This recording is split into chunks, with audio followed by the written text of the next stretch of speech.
3 peel లేకపోతే 4 peel, PPP అంటాడు, లేకపోతే పీపీపీపీ అంటాడు, P4 అంట.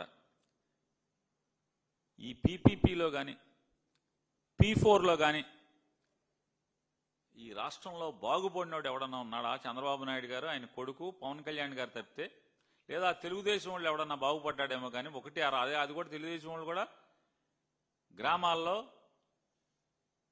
ఏడుస్తున్న పరిస్థితి. ఎందుకు మోసాంరా జెండా, ఎందుకురా బాబు అసలు వీళ్ళకి ప్రచారం చేశాం, ఎందుకు తాపత్రయపడ్డాంరా జగన్ దిగిపోవాలని చెప్పని అని వాళ్ళ తెలుగుదేశం వాళ్ళు ఏడ్చే పరిస్థితికి వస్తున్నారు. పీపీపీ వల్ల ఎవడు బాగుపడ్డాడు అంటున్నాను. ప్రజలకు ఏం లాభం అని అడుగుతున్నాను నారా చంద్రబాబు నాయుడు గారు. ఏం లాభం?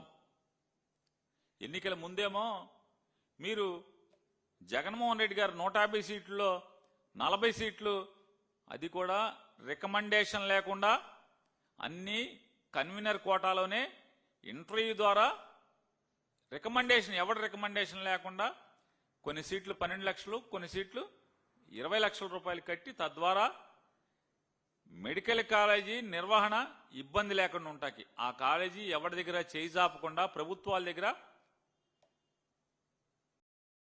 ఆకాశం వెంక చూసినట్టుగా ఎదురు చూడకుండా కాలేజీ దానంతా నడవాలి మెడికల్ కాలేజీ అని చెప్పని జగన్మోహన్ రెడ్డి గారు ఏర్పాటు చేస్తే ఆ రోజు పెద్ద పెద్ద కబుర్లు చెప్పారు. ఇక నారా లోకేష్ నాయుడు గారు అయితే ఆ జీవో రద్దు చేస్తానని చెప్పడమే కాకుండా, మా నాన్న సంగతి వదిలేయండి, మా నాన్న ఎప్పటికప్పుడు కార్పొరేట్ హాస్పిటల్కి వెళ్తాడు, కానీ హైదరాబాద్లో ఉండేవాళ్ళం, హైదరాబాద్లో ఉంటే నాకేమైనా జ్వరం వస్తే, ఒంట్లో బాగోపోతే పరిగెత్తుకుని నిమ్స్కి వెళ్ళేవాడిని, కాబట్టి రేపు మా ప్రభుత్వంలో గవర్నమెంట్ హాస్పిటల్ అన్నీ కూడా అద్భుతంగా చేస్తానని చెప్పి ఆయన ఎన్నికల్లో ఎన్ని మాటలు మాట్లాడారో, కోటలు దాటిన మాటలు చూసాం మనం. ఇవాళ సిగ్గు అనేది కూడా ఏమాత్రం పడకుండా, సిగ్గు అనేది ఏమాత్రం పడకుండా, అరే మొన్న అట్లా చెప్పామే, ఓట్లు అడుక్కున్నామే, మన నమ్మారే అనేటువంటి ఇంగిత జ్ఞానం కూడా లేకుండా, అంటే తోలు మందమైపోయి బాగా ఈ రకంగా ఇవాళ తప్పుడు నిర్ణయం తీసుకుని కాలేజీ మొత్తం అప్పనంగా ప్రైవేట్ వాళ్ళకి అప్పచెప్పేయటం. ప్రైవేట్ వాడికి అప్పచెప్తే ఏమవుతుంది?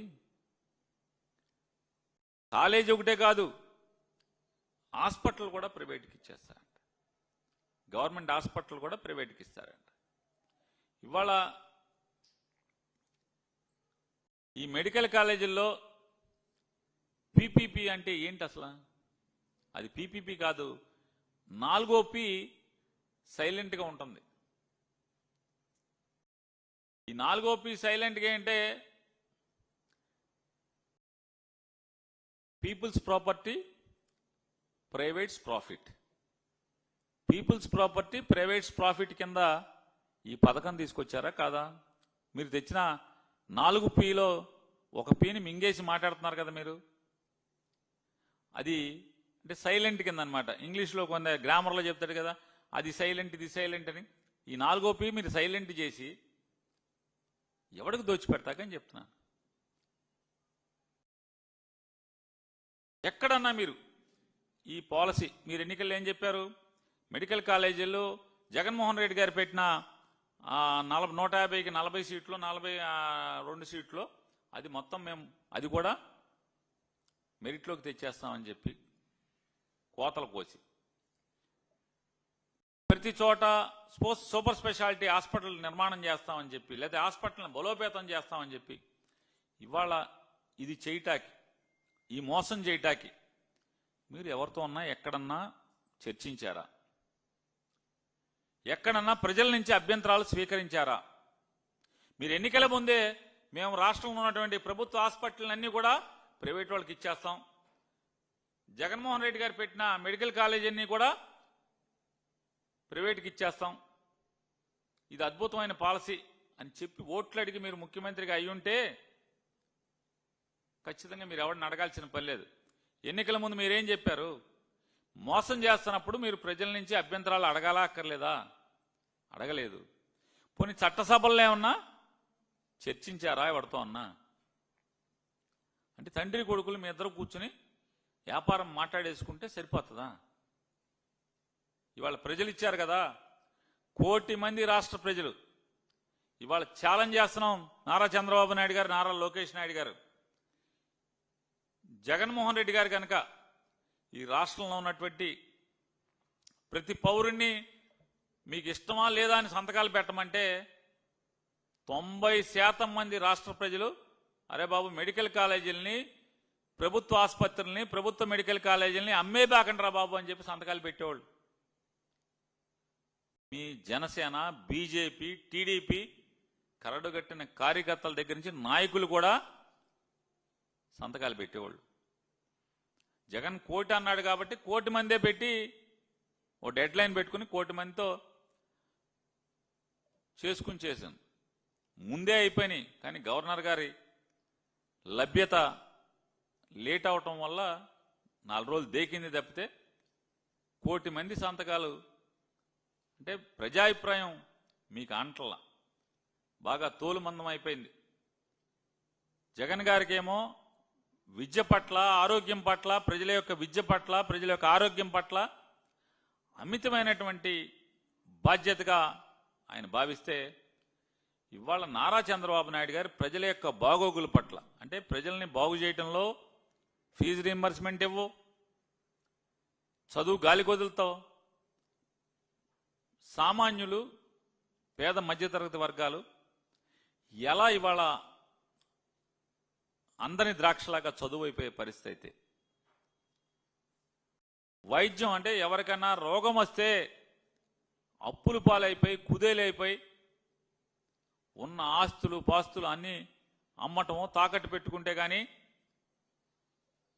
రోగం నయమైనటువంటి పరిస్థితులు ఉంటే, అంటే బతకటాకి పతనం అయిపోవాలని పరిస్థితి వస్తే, ఇక నారా చంద్రబాబు నాయుడు గారు అసలు మనం ఎందుకు, రాజకీయ నాయకులు ఎందుకు, ప్రజలు ఓట్లు వేయటం ఎందుకు, అసలు మీరు ముఖ్యమంత్రిగా పదవి ఎలగబెట్టాల్సిన అవసరం ఏముంది? ఇచ్చేయండి. మీకన్నా ఎవడొకడో గట్టో డబ్బున్నోడు ఎవడన్నా వస్తాడేమో, పీపీపీపీ కింద కూడా ముఖ్యమంత్రి పదవి కూడా ఇచ్చేయండి. ఏదోటి మామూలు తీసుకుని శుభ్రంగా రాష్ట్రం ఏదోటి అటో ఇటో తేల్చేస్తారు కదా. జగన్మోహన్ రెడ్డి గారు జనం మనిషి అయితే, చంద్రబాబు నాయుడు గారు కార్పొరేట్ వాళ్ళ మనిషి అనేది ప్రతిసారి నిరూపించుకుంటుంటాడు ఆయన. ప్రతిసారి, ఇది మొదటిసారి కాదు కదా, ప్రతిసారి ఆయన నిరూపించుకుంటుంటాడు. ఆరోగ్యశ్రీ అని సర్వనాశనం చేశాడు. ఇప్పుడు ఆరోగ్యశ్రీ రాష్ట్రంలో ఉందా? ఏమైపోయింది? ఆరోగ్యశ్రీ ప్రైవేట్ హాస్పిటల్లో దోచుకోవటమే కాకుండా ఇవాళ సీఎం రిలీఫ్ కోసం, అంటే హాస్పిటల్లో ఆరోగ్యశ్రీ లేదు, సీఎంఆర్ఎఫ్ కోసం, సీఎం రిలీఫ్ ఫండ్ కోసం పేదోళ్ళు మీ సచివాలయం చుట్టూ, సెక్రటరియట్ దగ్గరికి, లేకపోతే అధికారుల దగ్గరికి, మీ ఎమ్మెల్యేల దగ్గరికి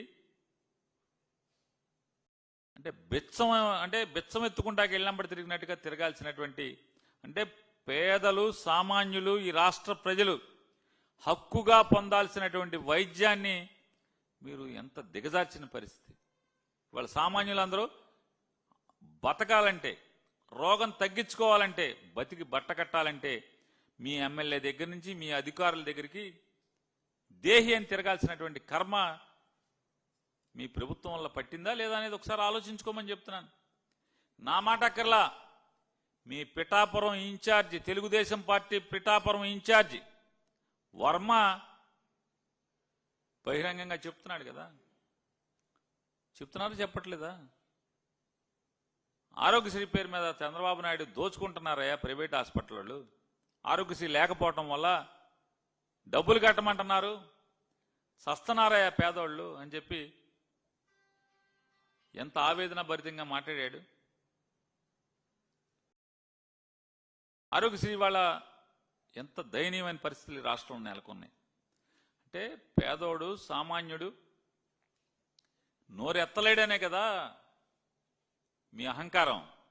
ఇవాళ ఆరోగ్యశ్రీని నిలిపేయటంలో మీ అహంకారం ఏంటని అడుగుతున్నాను. ప్రశ్నిస్తానని చెప్పని ఓట్లు అడుక్కున్న ఆయనేమో ఇంకా జగన్మోహన్ రెడ్డి గారినే ప్రశ్నిస్తూ ఉంటాడు.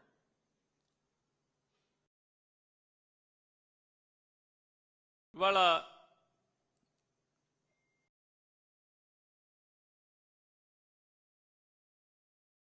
ఒకటే అడుగుతున్నాను నారా చంద్రబాబు నాయుడు గారిని. చాలామంది పేపర్లోళ్ళు, చాలామంది యూట్యూబర్సు అంటే చంద్రబాబు నాయుడు గారికి వంత పాడతా ఏమని మాట్లాడుతున్నారు? కేంద్రం నీతి ఆయోగ్ ఇదేనండి, మామూలుగా ఆడు చెప్పాడు ఈడు చెప్పాడు, గవర్నమెంట్ హాస్పిటల్ ప్రైవేట్ పీపీపీ కింద ఇచ్చేయమని చెప్పారని చెప్పి చెప్తున్నారు. మీకు అంత మోజు ఉంటే,